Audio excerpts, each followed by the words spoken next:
जय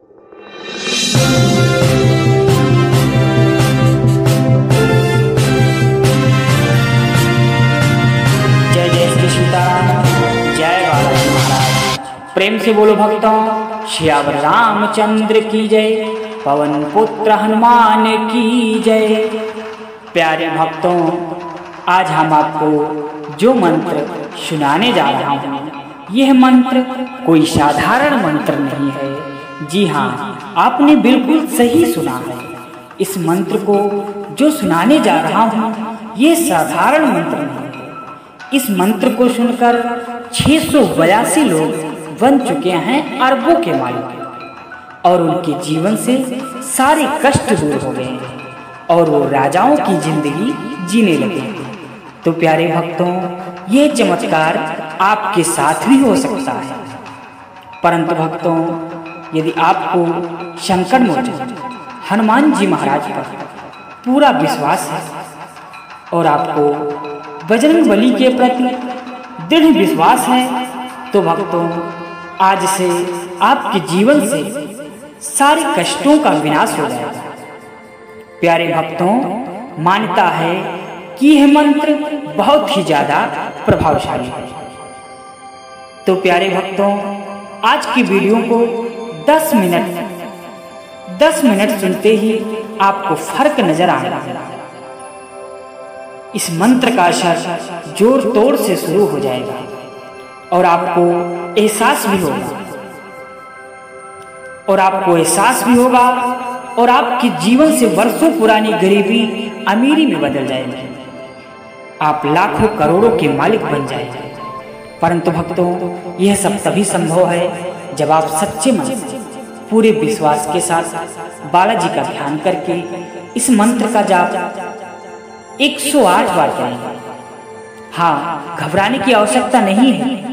यदि आप किसी कारणवश इस मंत्र का जाप नहीं कर पाते, तो अपने मोबाइल फोन में लगाकर इस मंत्र को 108 बार जरूर सुनना।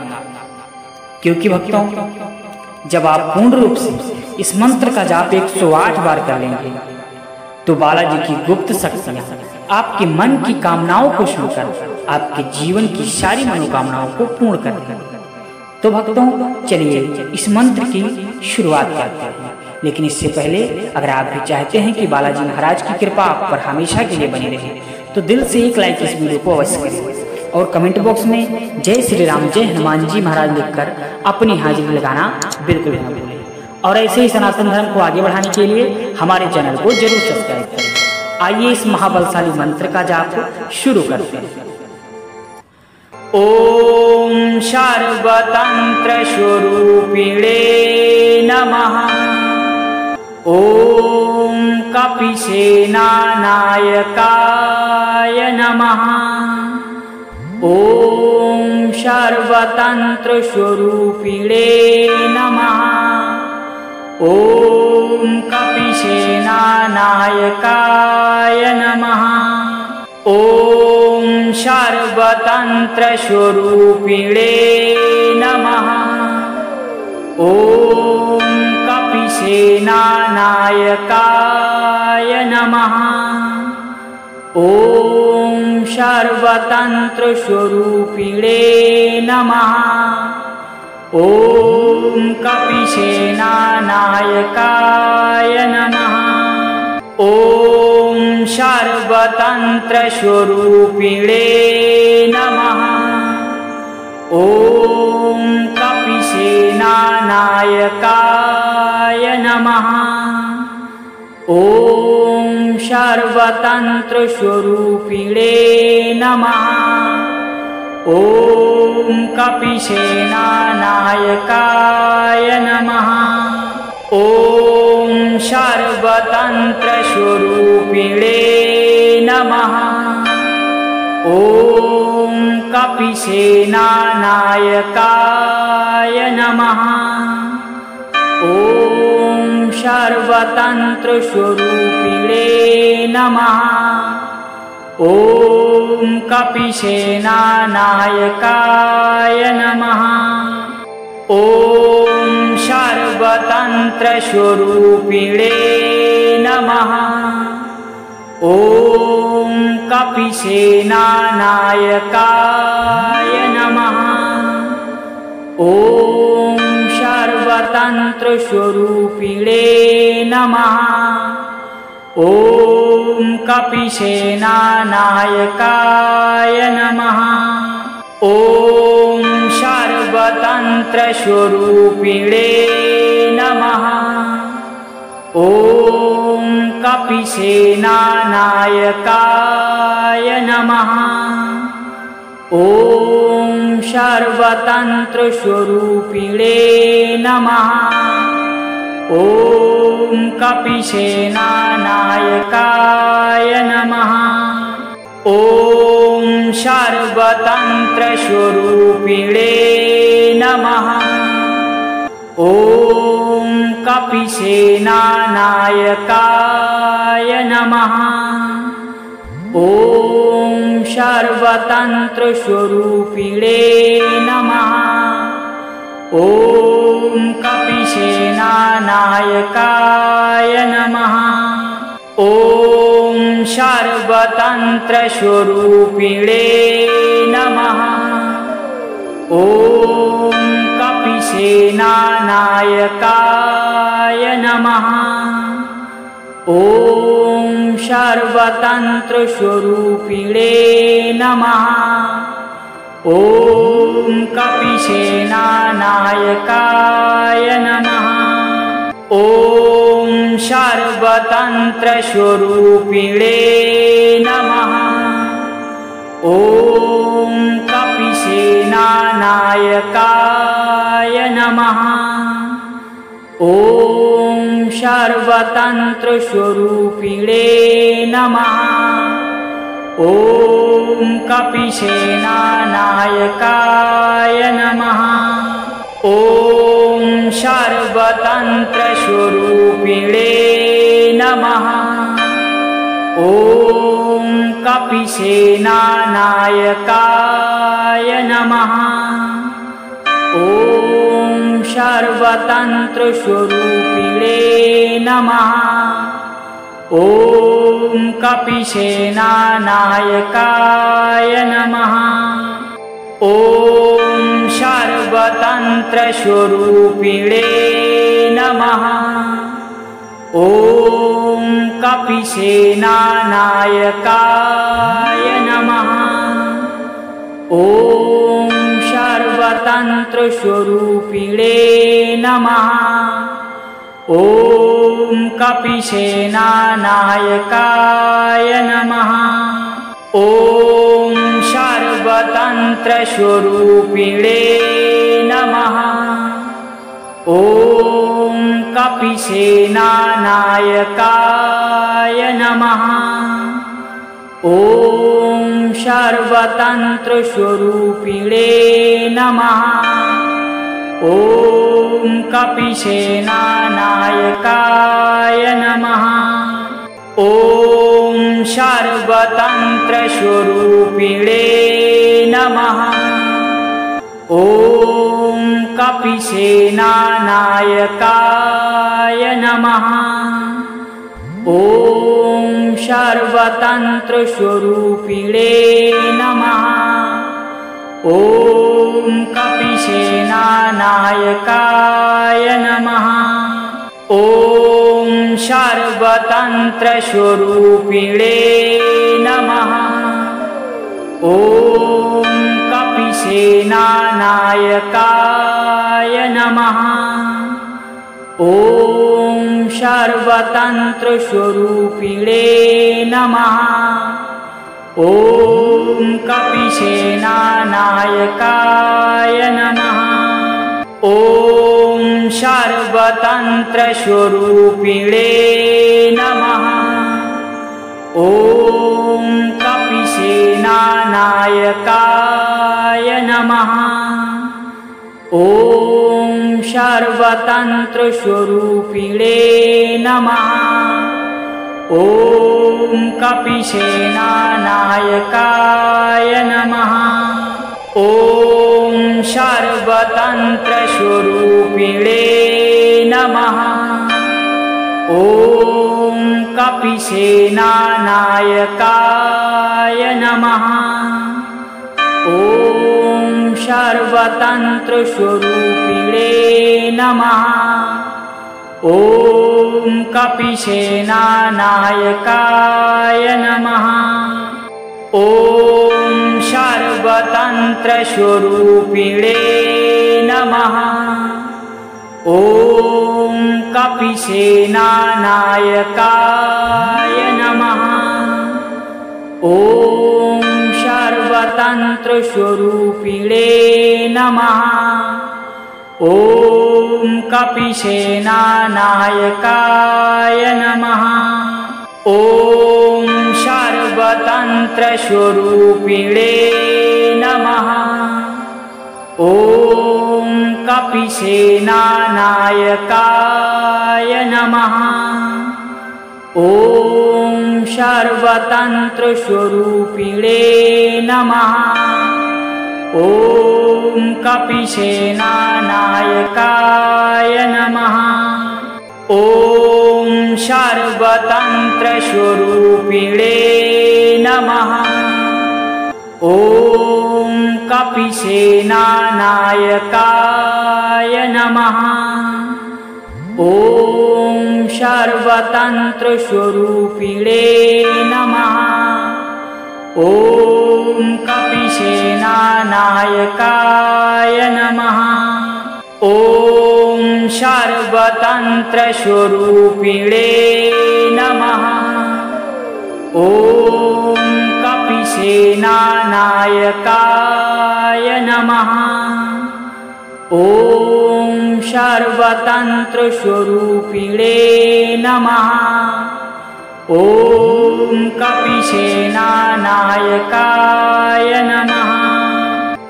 ॐ सर्वतन्त्रस्वरूपिणे नमः। ॐ कपिसेनानायकाय नमः। ॐ सर्वतन्त्रस्वरूपिणे नमः। ॐ कपिसेनानायकाय नमः। ॐ सर्वतन्त्रस्वरूपिणे नमः। ॐ कपिसेनानायकाय नमः। ॐ सर्वतन्त्रस्वरूपिणे नमः। ॐ कपिसेनानायकाय नमः। ॐ सर्वतन्त्रस्वरूपिणे नमः। ॐ कपिसेनानायकाय नमः। ॐ सर्वतन्त्रस्वरूपिणे नमः। ॐ कपिसेनानायकाय नमः। ॐ सर्वतन्त्रस्वरूपिणे नमः। ॐ कपिसेनानायकाय नमः। ॐ सर्वतन्त्रस्वरूपिणे नमः। ॐ कपिसेनानायकाय नमः। ॐ सर्वतन्त्रस्वरूपिणे नमः। ॐ कपिसेनानायकाय नमः। ॐ सर्वतन्त्रस्वरूपिणे नमः। ॐ कपिसेनानायकाय नमः। ॐ सर्वतन्त्रस्वरूपिणे नमः। ॐ कपिसेनानायकाय नमः। ॐ सर्वतन्त्रस्वरूपिणे नमः। ॐ कपिसेनानायकाय नमः। ॐ सर्वतन्त्रस्वरूपिणे नमः। ॐ कपिसेनानायकाय कपिसेनानायकाय नमः। ॐ सर्वतन्त्रस्वरूपिणे नमः। ॐ कपिसेनानायकाय नमः। ॐ सर्वतन्त्रस्वरूपिणे नमः। ॐ कपिसेनानायकाय नमः। ॐ सर्वतन्त्रस्वरूपिणे नमः। ॐ कपिसेनानायकाय नमः। ॐ सर्वतन्त्रस्वरूपिणे नमः। ॐ कपिसेनानायकाय नमः।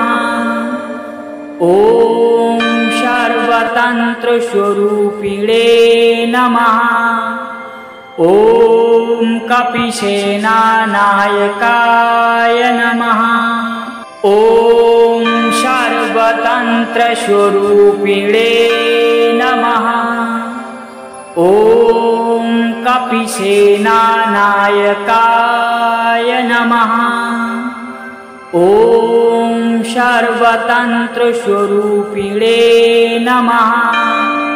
ॐ कपिसेनानायकाय नमः।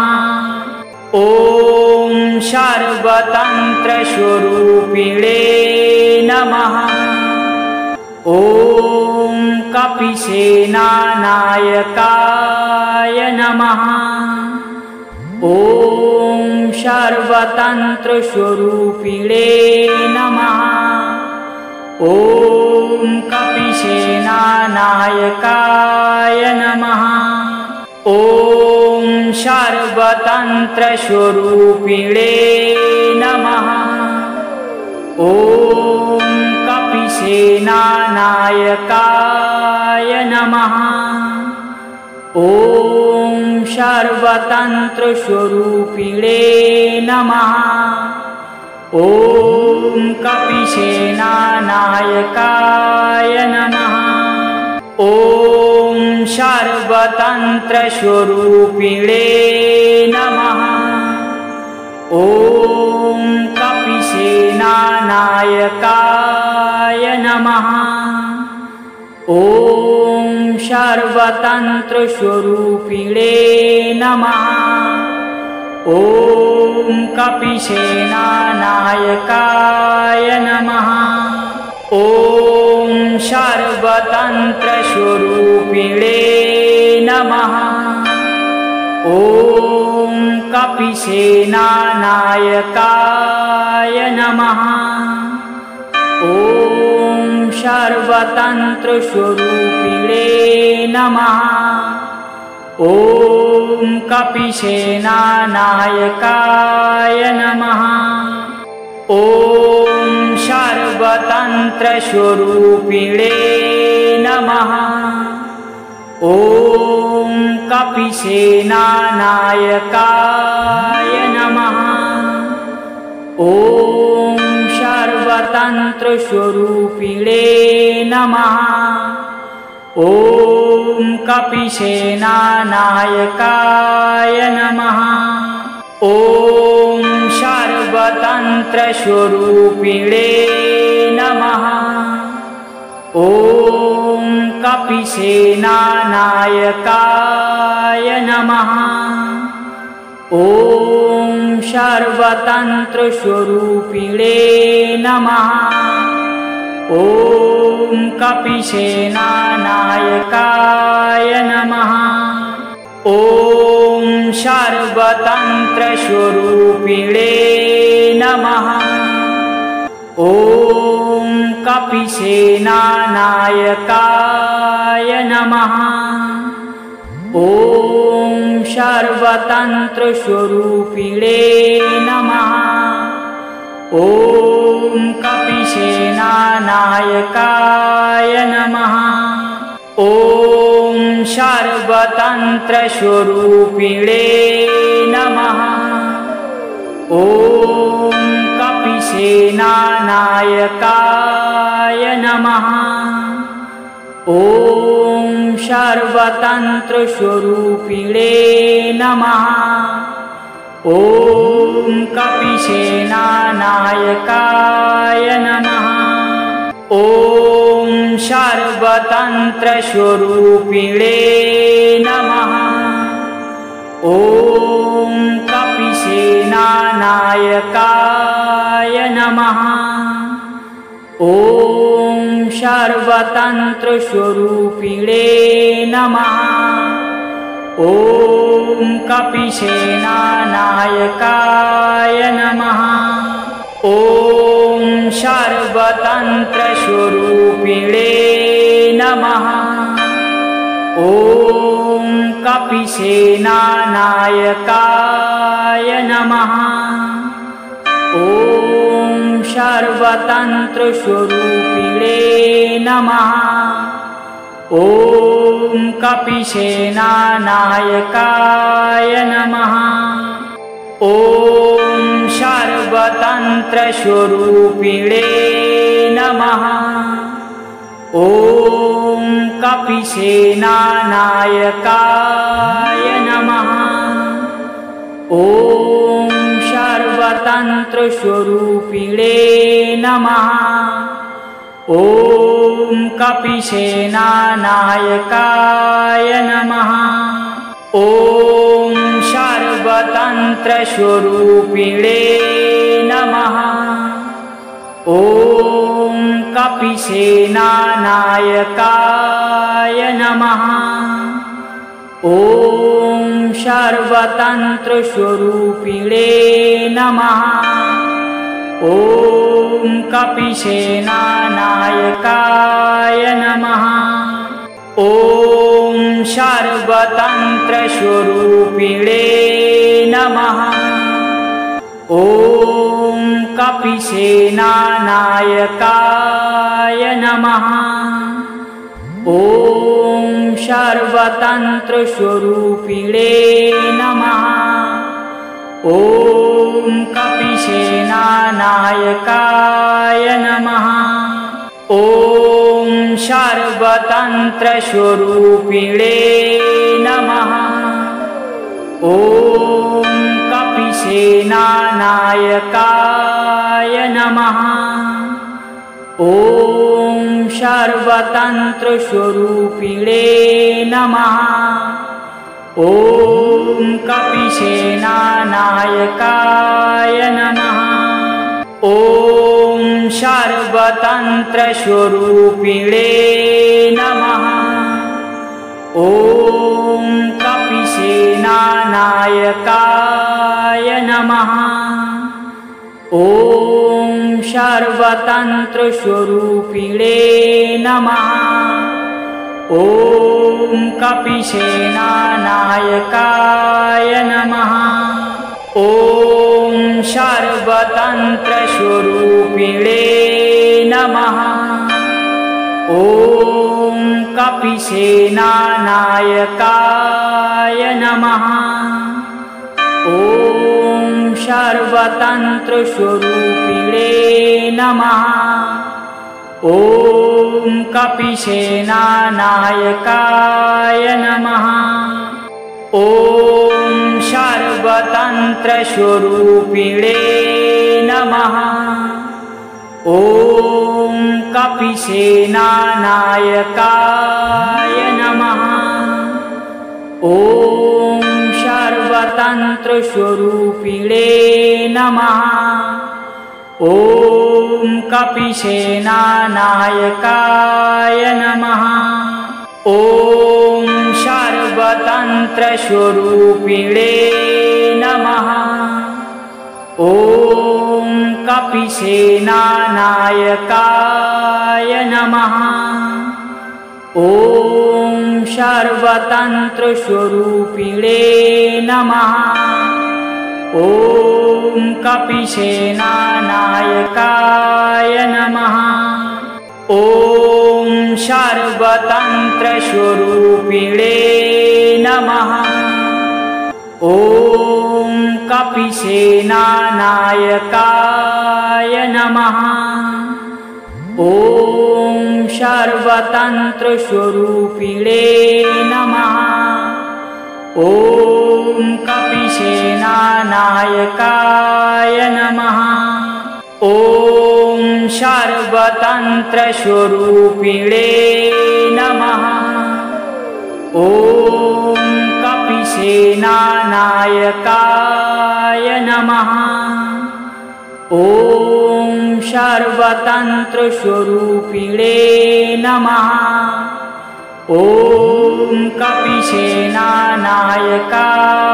नमः। ॐ सर्वतन्त्रस्वरूपिणे नमः। ॐ कपिसेनानायकाय नमः। ॐ सर्वतन्त्रस्वरूपिणे नमः। ॐ कपिसेनानायकाय नमः। ॐ सर्वतन्त्रस्वरूपिणे नमः। ॐ कपिसेनानायकाय नमः। ॐ सर्वतन्त्रस्वरूपिणे नमः। ॐ कपिसेनानायकाय नमः। ॐ सर्वतन्त्रस्वरूपिणे नमः। ॐ कपिसेनानायकाय नमः। ॐ सर्वतन्त्रस्वरूपिणे नमः। ॐ कपिसेनानायकाय नमः। ॐ सर्वतन्त्रस्वरूपिणे नमः। ॐ कपिसेनानायकाय नमः।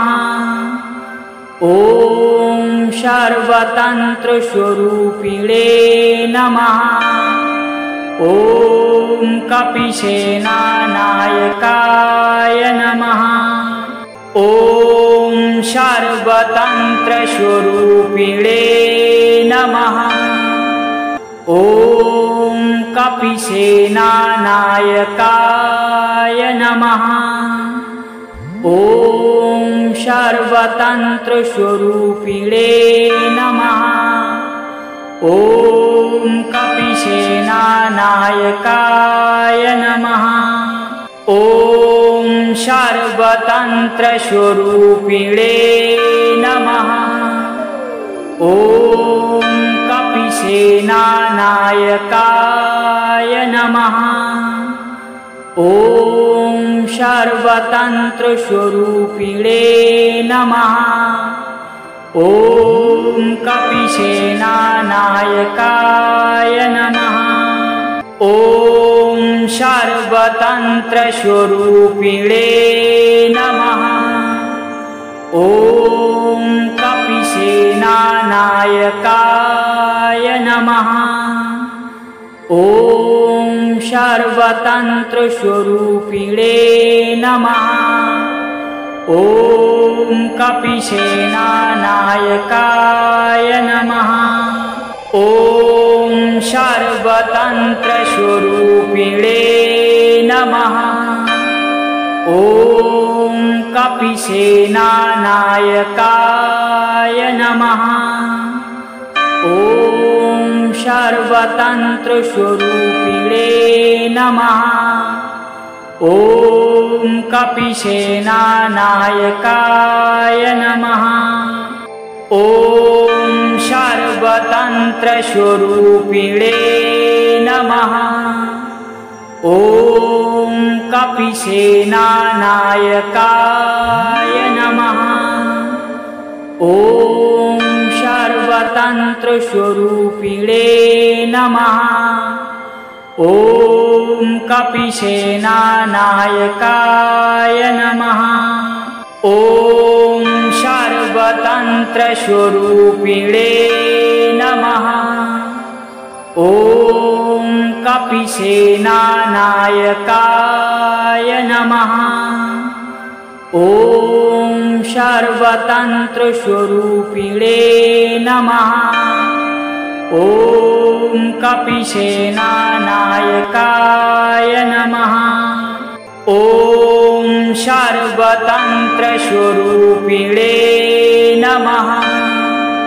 ॐ कपिसेनानायकाय नमः। ॐ सर्वतन्त्रस्वरूपिणे नमः। ॐ कपिसेनानायकाय नमः। ॐ सर्वतन्त्रस्वरूपिणे नमः। ॐ कपिसेनानायकाय नमः। ॐ सर्वतन्त्रस्वरूपिणे नमः। ॐ कपिसेनानायकाय नमः। ॐ सर्वतन्त्रस्वरूपिणे नमः। ॐ कपिसेनानायकाय नमः। ॐ सर्वतन्त्रस्वरूपिणे नमः। ॐ कपिसेनानायकाय नमः। ॐ सर्वतन्त्रस्वरूपिणे नमः। ॐ कपिसेनानायकाय नमः। ॐ सर्वतन्त्रस्वरूपिणे नमः। ॐ कपिसेनानायकाय नमः। ॐ सर्वतन्त्रस्वरूपिणे नमः। ॐ कपिसेनानायकाय नमः। ॐ सर्वतन्त्रस्वरूपिणे नमः। ॐ कपिसेनानायकाय नमः। ॐ सर्वतन्त्रस्वरूपिणे नमः। ॐ कपिसेनानायकाय नमः। ॐ सर्वतन्त्रस्वरूपिणे नमः। ॐ कपिसेनानायकाय नमः। ॐ सर्वतन्त्रस्वरूपिणे नमः। ॐ कपिसेनानायकाय नमः। ॐ सर्वतन्त्रस्वरूपिणे नमः। ॐ कपिसेनानायकाय नमः। ॐ सर्वतन्त्रस्वरूपिणे नमः। ॐ कपिसेनानायकाय नमः। ॐ सर्वतन्त्रस्वरूपिणे नमः। ॐ कपिसेनानायकाय नमः। ॐ सर्वतन्त्रस्वरूपिणे नमः। ॐ कपिसेनानायकाय नमः। ॐ सर्वतन्त्रस्वरूपिणे नमः। ॐ कपिसेनानायकाय नमः। ॐ सर्वतन्त्रस्वरूपिणे नमः। ॐ कपिसेनानायकाय नमः। ॐ सर्वतन्त्रस्वरूपिणे नमः। ॐ कपिसेनानायकाय नमः। ॐ सर्वतन्त्रस्वरूपिणे नमः। ॐ कपिसेनानायकाय नमः।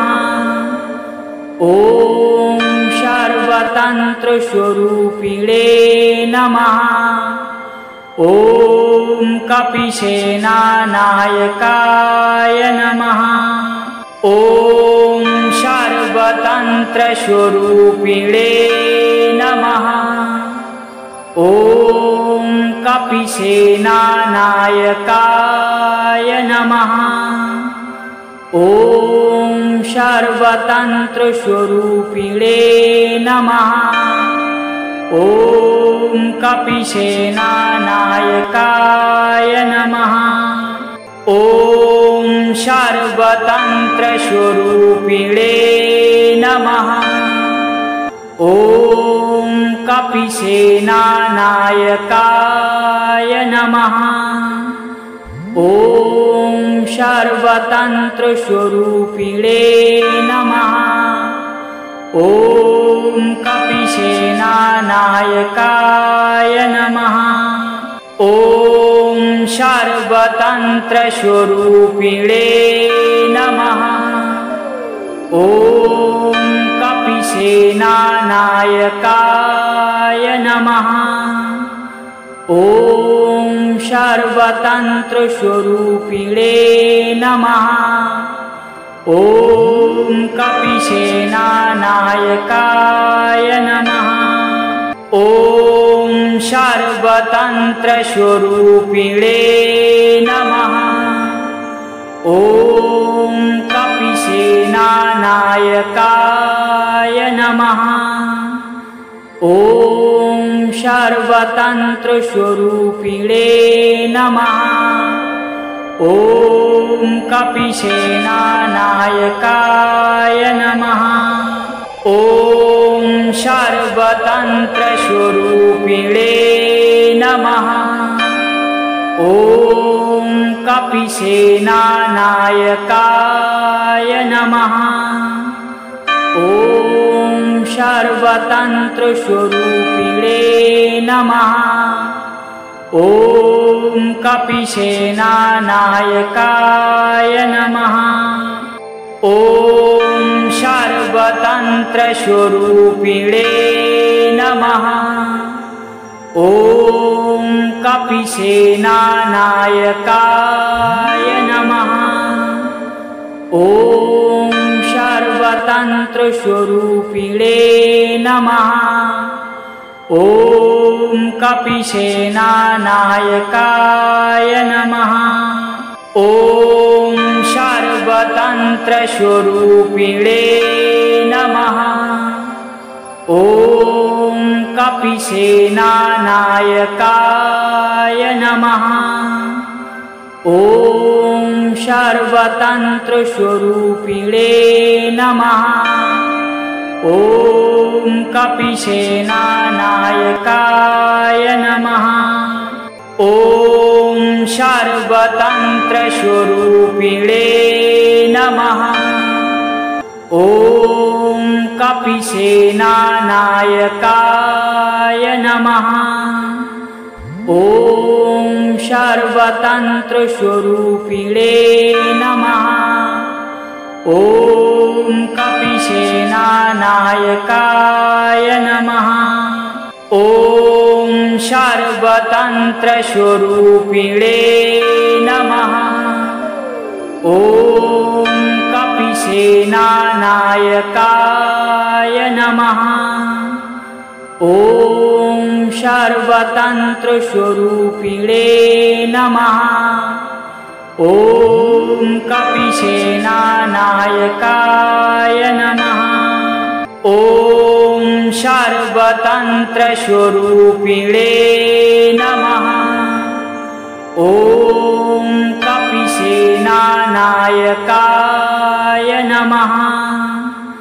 ॐ सर्वतन्त्रस्वरूपिणे नमः। ॐ कपिसेनानायकाय नमः। ॐ सर्वतन्त्रस्वरूपिणे नमः। ॐ कपिसेनानायकाय नमः। ॐ सर्वतन्त्रस्वरूपिणे नमः। ॐ कपिसेनानायकाय नमः। ॐ सर्वतन्त्रस्वरूपिणे नमः। ॐ कपिसेनानायकाय नमः। ॐ सर्वतन्त्रस्वरूपिणे नमः। ॐ कपिसेनानायकाय नमः। ॐ सर्वतन्त्रस्वरूपिणे नमः। ॐ कपिसेनानायकाय नमः। ॐ सर्वतन्त्रस्वरूपिणे नमः। ॐ कपिसेनानायकाय नमः। ॐ सर्वतन्त्रस्वरूपिणे नमः। ॐ कपिसेनानायकाय नमः। ॐ सर्वतन्त्रस्वरूपिणे नमः। ॐ कपिसेनानायकाय नमः। ॐ सर्वतन्त्रस्वरूपिणे नमः। ॐ कपिसेनानायकाय नमः। ॐ सर्वतन्त्रस्वरूपिणे नमः। ॐ कपिसेनानायकाय नमः। ॐ सर्वतन्त्रस्वरूपिणे नमः। ॐ कपिसेनानायकाय नमः। ॐ सर्वतन्त्रस्वरूपिणे नमः। ॐ कपिसेनानायकाय नमः। ॐ सर्वतन्त्रस्वरूपिणे नमः। ॐ कपिसेनानायकाय नमः।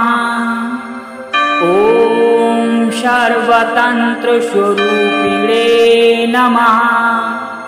ॐ कपिसेनानायकाय नमः। ॐ सर्वतन्त्रस्वरूपिणे नमः।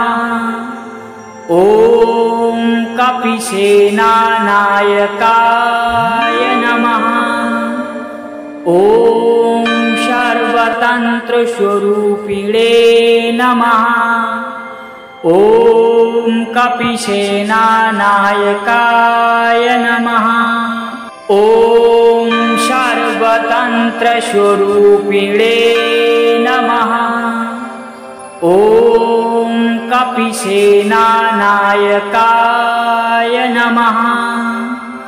ॐ सर्वतन्त्रस्वरूपिणे नमः। ॐ कपिसेनानायकाय नमः। ॐ सर्वतन्त्रस्वरूपिणे नमः। ॐ कपिसेनानायकाय नमः। ॐ सर्वतन्त्रस्वरूपिणे नमः। ॐ कपिसेनानायकाय नमः। ॐ सर्वतन्त्रस्वरूपिणे नमः। ॐ कपिसेनानायकाय नमः। ॐ सर्वतन्त्रस्वरूपिणे नमः। ॐ कपिसेनानायकाय नमः। ॐ सर्वतन्त्रस्वरूपिणे नमः। ॐ कपिसेनानायकाय नमः। ॐ सर्वतन्त्रस्वरूपिणे नमः। ॐ कपिसेनानायकाय नमः। ॐ सर्वतन्त्रस्वरूपिणे नमः। ॐ कपिसेनानायकाय नमः। ॐ सर्वतन्त्रस्वरूपिणे नमः। ॐ कपिसेनानायकाय नमः। ॐ सर्वतन्त्रस्वरूपिणे नमः। ॐ कपिसेनानायकाय नमः। ॐ सर्वतन्त्रस्वरूपिणे नमः। ॐ कपिसेनानायकाय नमः। ॐ सर्वतन्त्रस्वरूपिणे नमः। ॐ कपिसेनानायकाय नमः। ॐ सर्वतन्त्रस्वरूपिणे नमः। ॐ कपिसेनानायकाय